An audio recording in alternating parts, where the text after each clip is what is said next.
told you I wanted to be a mother?"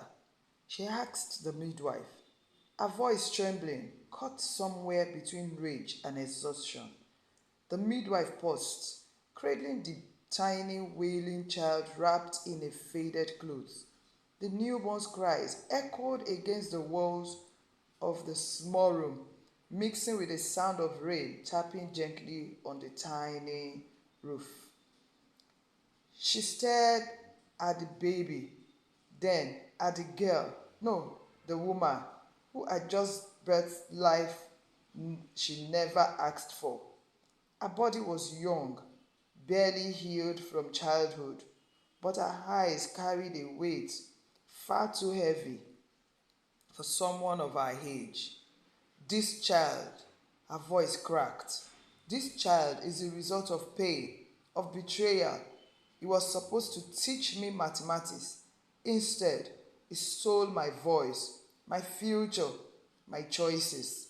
The midwife's eyes softened, but she remained silent. She had heard many stories in her years of delivering babies, but each one carried its own thunder. She continued, "My parents, they didn't fight for me. They said I had brought shame. They forced me to marry him.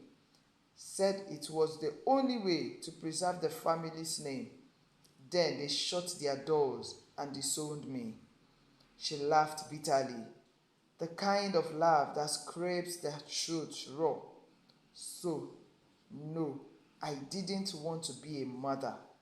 I wanted to be a girl, solving equations, not counting contractions." The room was dim, lit only by a flickering oil lamp that would cast long shadows on the cracked mud walls. Blood stained the old bedsheet beneath her. The sweat clung to her skin, but the pain in her body was nothing compared to the pain in her soul. The child cried louder now, hungry, searching for a comfort she couldn't give. She turned her head to the wall and whispered through clenched teeth, "Take him away." The midwife, Mama Itonha, didn't move. She stood at the foot of the bed, still cradling the baby, her brows not in judgment, but sorrow. She had delivered babies to teenage girls before, but this girl, her pain ran deeper. The girl turned back to her, eyes wild and red. "Did you not hear me? I said take him away." "My child," Mama Itonha began softly. "Don't call me that," she snapped. "I'm nobody's child. My own parents threw me out because I dared to speak, because I said I was raped." Only the baby's soft whimpering and the beaming rain outside dared to fill the air. She continued, voice barely audible now. "He was supposed to teach me maths. He was my maths tutor. They said he was family, that I should respect him. But he looked at me, locked the door, and she shut her eyes, biting her lips so hard they bled. Then came the shame, the silence. My own mother slapped me and said I seduced him. My father said I would marry him or be cursed. I haven't heard from them since. Mama Itonha slowly lowered herself beside her. She didn't offer clutches or empty comfort. Instead, she placed the child gently on a folded wrapper and reached out to hold the girl's shaking hand. "What is your name, child?" She hesitated. "Eseohe," she finally said. "But he calls me wife now. I hate that name more than my silence." Mama Itonha nodded slowly. "Then let's find your name again. Eseohe, this pain, it's not the end of your story." The walls of her room, hot, closed in tight each day. Her husband came and went as he pleased, drunk, hungry, sometimes violent. Eseohe had learned to predict his mood by the sound of his footsteps. Loud thuds meant trouble. Slow shuffles meant he would fall asleep without speaking to her. She preferred the silence. Her baby, now almost 5 months, stared at her with wide, curious eyes. He had a nose. She hated that. But sometimes, when he smiled in his sleep, her heart betrayed her, tightened just a little. One morning, while fetching water at the village stream, Eseohe met a turning point. An older woman in a bright blue wrapper with beads in her braided hair approached her. She carried herself like someone who had seen storms and survived them. She had never seen her before. You are Eseohe? Yes, the woman asked, not unkindly. Eseohe froze. She glanced around, unsure how this stranger knew her name. Don't worry, the woman smiled gently. My name is Sister Boma. I run a small women's center in Uromi. Someone told me about you. Esaore frowned. Why? Because you are not the only one, Sister Boma replied. There are others, girls like you, hurt, silenced, forgotten, but we are helping them find their voices again. And I think you are ready to find yours. Esaore scoffed. What voice? I'm married. I have a child. There is nothing left of me to find. But Sister Boma stepped closer, her voice steady. He may have taken your childhood. Your parents may have betrayed you. But that doesn't mean you must hand over the rest of your life too. You are still here, Eseohe. That means something. The words hung in the air like a dare. That night, as her husband snored on the mat, reeking of palm wine, Eseohe stared at her baby. He cooed softly, his tiny fingers grasping the edge of her wrapper. She didn't pull away this time. She whispered, I don't know if I can love you. Not yet, but I promise I will try to be more than my pain. For me, and maybe one day for you. And in the stillness of the night, for the first time in a long time, she felt the faint flutter of something she thought had died inside her. Hope. The rooster hadn't crowed yet, but Eseohe was already awake. She had replayed the words Sister Boma said at the stream over and over in her head. You are still here, Eseohe. That means something. She looked at herself in the cracked mirror hung on the wall. Her face was lean, her eyes tired, but something in them had shifted, no longer just survival, but defiance. Her husband stumbled into the room just before sunrise, shirt stained, lips heavy with liquor, and breath reeking.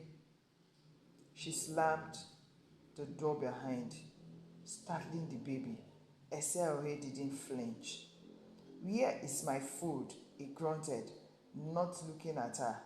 She stood slowly, calmly. There is no food. He turned. What did you say? I said there is no food, she repeated, firmer now. And even if there was, I wouldn't give it to you. His eyes narrowed. You've lost your mind, woman.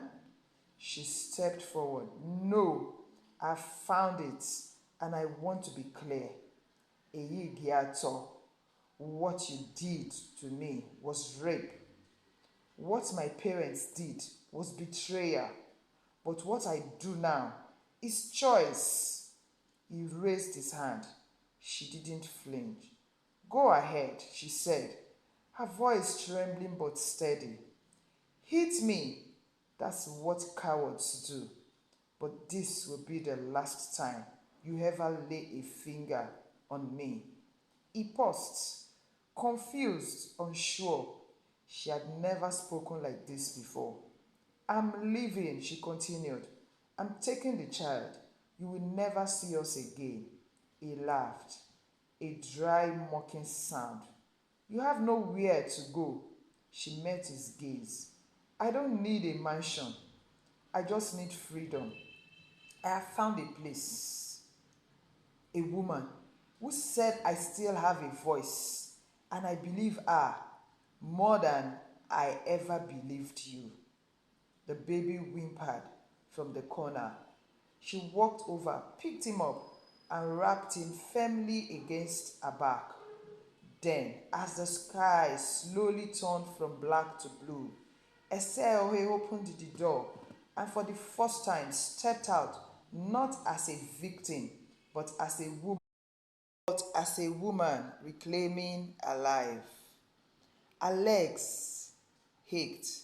The sun was high, but the time Eseohe arrived in Urumi, and the weight of the baby on her back pressed deep into her spine. But she didn't stop. Each step felt like defiance, like victory. Sister Boma was waiting at the entrance of the Women's Center, a modest compound with a green gate and a fading sign that read, Rebirth House for the wounded who still walk. I knew you would come, Sister Boma said, her smile soft and proud. Eseo's lips trembled for a moment. She stood still, unsure whether to cry or run, but then she exhaled a deep, heavy sigh and walked through the gates. Inside were women of different ages. Some were stitching in a corner workshop. Others were in a small classroom reading aloud. A few held babies close to their chest, singing lullabies that sounded like healing. Sister Boma led her to a room with a firm mattress, clean sheets, and a cot for the baby. You will sleep here. You're safe now, she said, placing a gentle hand on Eseohe's shoulder. That night, for the first time in a long time, while Eseohe slept, not with one eye opened, not with her fist clenched, but with her baby curled beside her, his tiny breaths like a lullaby sent from heaven.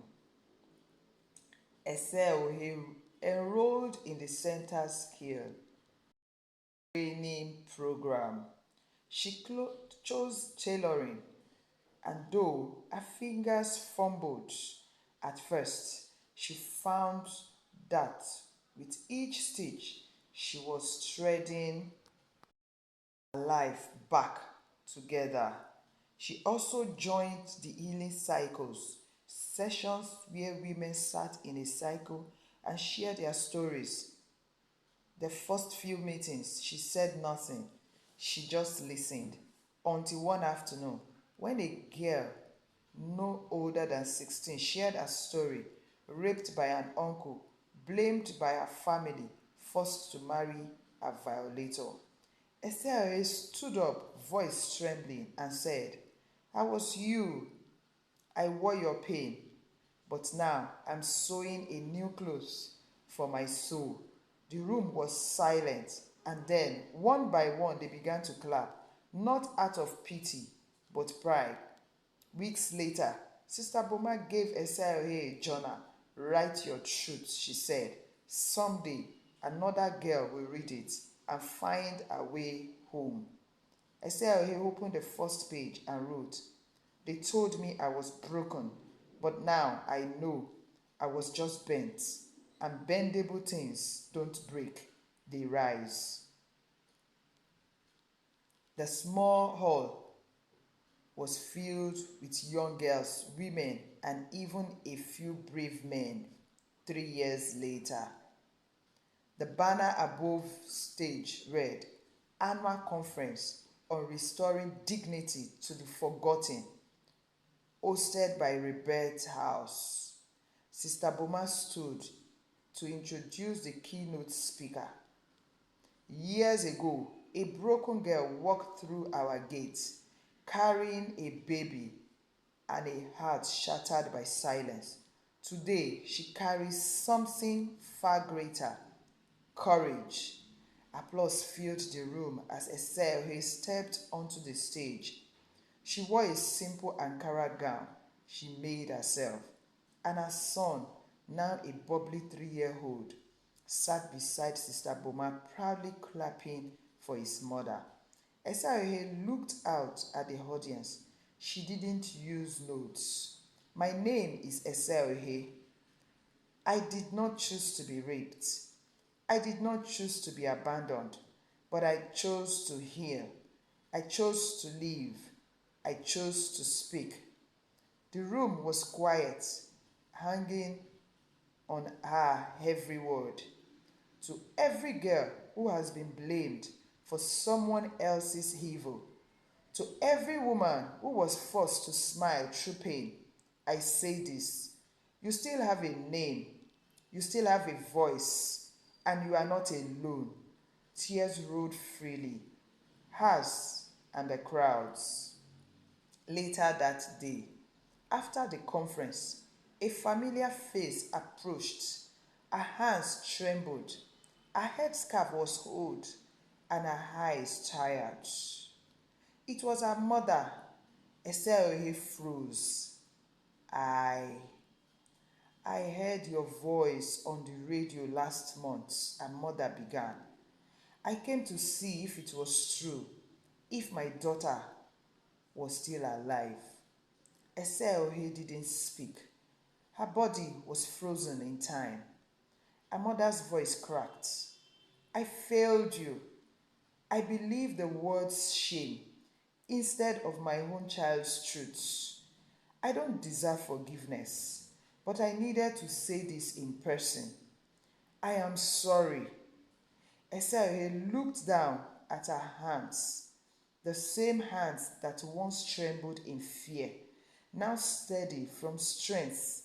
Then she looked at her son, laughing with other children nearby. I don't know if I'm ready to forgive yet, she said softly, but I am ready to live without hate. Her mother wept.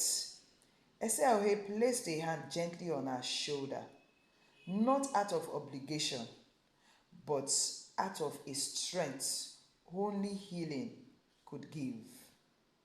That night, back in her room, Eseohe wrote the final lines in her journal. I was not born broken. I was broken by silence, mended by truth, and raised again by courage. I am not a victim. I am a voice. And outside, the stars blinked in quiet approval as a once voiceless girl continued to speak, not just for herself, but for every girl who thought her story ended at the pain. You may have experienced same as Eseohe or worse. Today, Eseohe is encouraging you that as long as you have a voice, you are still here, you can be heard. And that pain cannot define you. You can get your own needle and thread and stitch a new clothes for your soul. Don't remain a victim. Rise and be a voice for yourself and for girls that their voices were stolen. Their choices were stolen. For women who have been through pain and silence, rise.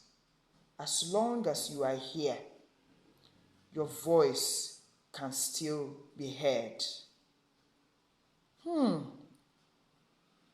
Thank you for watching my story. This is a call to the society, to mothers, to fathers, to guardians, not to silence their girls when they look like victims. Give them room to speak.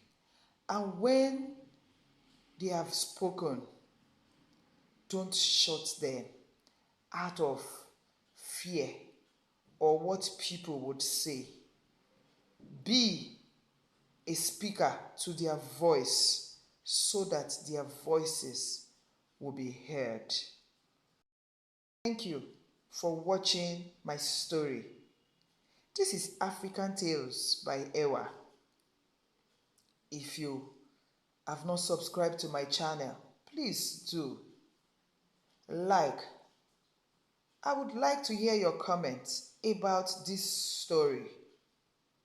Also, don't forget to share with your loved ones. I appreciate your time spent on my channel. I do not take your support for granted. Until I come again your way with another interesting and educating story. Bye for now.